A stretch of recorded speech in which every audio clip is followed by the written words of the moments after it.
Ma femme m'a dit que quelqu'un d'autre est son âme sœur. Ma femme, M, a rencontré son meilleur ami, Chuck, au lycée. Ils sont devenus de proches amis, et Chuck s'est confié à Emma en lui révélant qu'il était gay, et elle l'a soutenu. Un an environ après, Chuck a fait son coming out auprès de ses parents. Ils l'ont renié et mis à la porte, et Chuck a fini par vivre avec Emma et ses parents jusqu'à la fin du lycée. Emma et moi avons commencé à sortir ensemble après l'université, et elle m'a tout raconté sur Chuck et à quel point ils étaient proches, et comment il était comme un frère. J'ai rencontré Chuck, et nous nous sommes bien entendus et sommes devenus amis. Chuck est un type bien.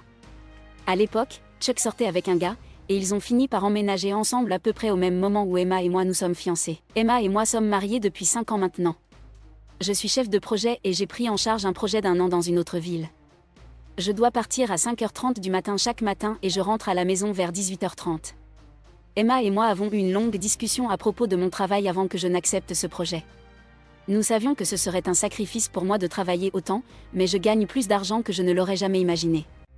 Après ce projet, nous pourrons rembourser notre dette étudiante et commencer à essayer d'avoir un bébé. Nous avons tous les deux convenu que l'argent en valait la peine puisque ce n'est qu'une année. Cette année se terminera à la fin du mois de novembre. En mars, Chuck a surpris son petit ami en train de le tromper. Il était dévasté. Emma lui a immédiatement dit qu'il pouvait emménager chez nous.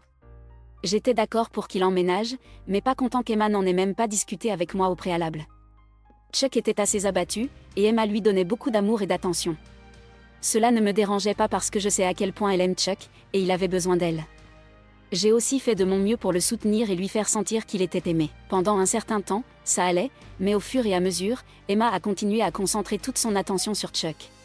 Parfois, je rentre du travail et aucun d'eux n'est là, et je découvre qu'ils sont allés voir un film ou dîner ensemble.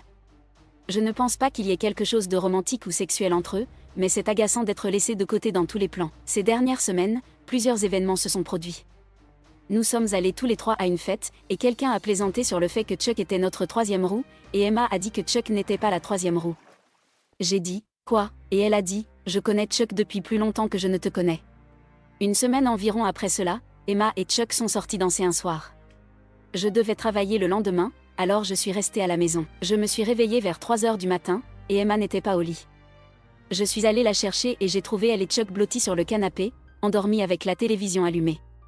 Ces deux choses m'ont mis mal à l'aise. Je me suis aussi rendu compte que j'avais tellement travaillé que je laissais Emma et Chuck planifier tout, et je n'avais pas organisé une soirée en amoureux depuis un certain temps.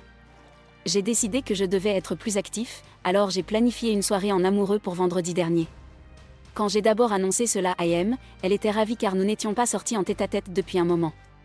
Vendredi, je suis rentrée à 18h30, et Emma et Chuck n'étaient pas là. J'ai pris une douche et me suis préparée. Vers 19h15, j'ai finalement appelé Emma alors que nous avions une réservation à 8h. Elle a répondu, et quand je lui ai demandé où elle était, elle a dit qu'elle et Chuck étaient allés faire du shopping et allaient dîner. J'étais un peu stupéfait et j'ai demandé à propos de notre rendez-vous. Elle a ri et a dit, « Oh, j'ai oublié, tant pis » et c'était tout. Elle ne m'a même pas invité à les rejoindre. Il y a un point que je dois souligner ici, mon père était très contrôlant envers ma mère et avait un problème de colère où il criait et jetait des choses. Il n'a jamais jeté des choses sur nous, mais c'était toujours effrayant en tant qu'enfant. J'ai travaillé très dur pour ne pas être comme lui. J'ai essayé de ne jamais être contrôlant envers Emma ou de lui dire quoi faire. J'ai aussi tendance à me fermer quand je suis en colère. Quand Emma a oublié notre rendez-vous, j'étais furieux, alors je n'ai rien dit sur le moment, mais je savais que je devais exprimer ce que je ressentais. Plus tard dans la soirée, je lui ai dit qu'il fallait qu'on parle. J'avais écrit quelques points pour rester concentré. J'ai commencé en disant que j'aimais Chuck et qu'il était toujours le bienvenu chez nous, mais que je sentais que notre mariage souffrait et qu'il fallait qu'on travaille sur nous. Emma a explosé. Elle pensait que j'attaquais Chuck. Je suppose que je n'ai pas bien formulé les choses, et elle a commencé à le défendre et à m'attaquer. Nous n'avons jamais eu de grosses disputes auparavant, nous avons toujours discuté et résolu les problèmes. J'étais stupéfait qu'elle m'attaque. Elle a dit des choses horribles, puis elle a dit « Chuck est mon âme sœur, et tu dois t'y habituer ». Je me suis juste fermée.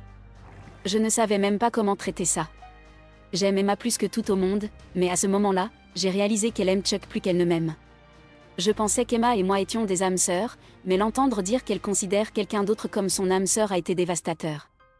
Je ne me souviens pas du reste de la conversation, elle est partie en colère au bout d'un moment et a dormi sur le canapé. Elle et Chuck sont partis ensemble samedi et ont été absents une grande partie de la journée. Quand ils sont rentrés, elle agissait comme si de rien n'était. Dimanche, elle a même fait une petite blague et a battu des cils vers moi, quelque chose qu'elle fait quand elle flirte avec moi. Normalement, j'adore ça, mais cette fois, ça m'a juste rendu malade. Je lui ai dit que c'était une semaine chargée au travail et que j'allais rester dans un hôtel près du chantier, ce que j'ai déjà fait quelques fois auparavant. Je ne l'ai pas vue depuis dimanche soir. Je ne sais pas quoi faire. Écrire tout ça m'a fait réaliser que je suis vraiment épuisée par tous ces voyages. Peut-être que j'ai trop décroché et que je ne lui ai pas donné assez d'attention, mais comment avancer en sachant qu'elle ne m'aimera jamais autant que je l'aime? Petite mise à jour, voir plusieurs commentaires de femmes qui disent avoir plus d'une âme sœur m'a donné de l'espoir. Pour moi, on n'a qu'une seule âme sœur, mais ce n'est pas un mot qu'Emma ou moi utilisons vraiment, et j'espère juste qu'elle le signifie différemment de la façon dont je l'ai compris. Nous avons échangé quelques textos cette semaine, et nous avons parlé au téléphone hier soir. Ce n'était rien de grand, elle a juste appelé et a dit qu'elle me manquait et qu'elle avait hâte que je rentre à la maison.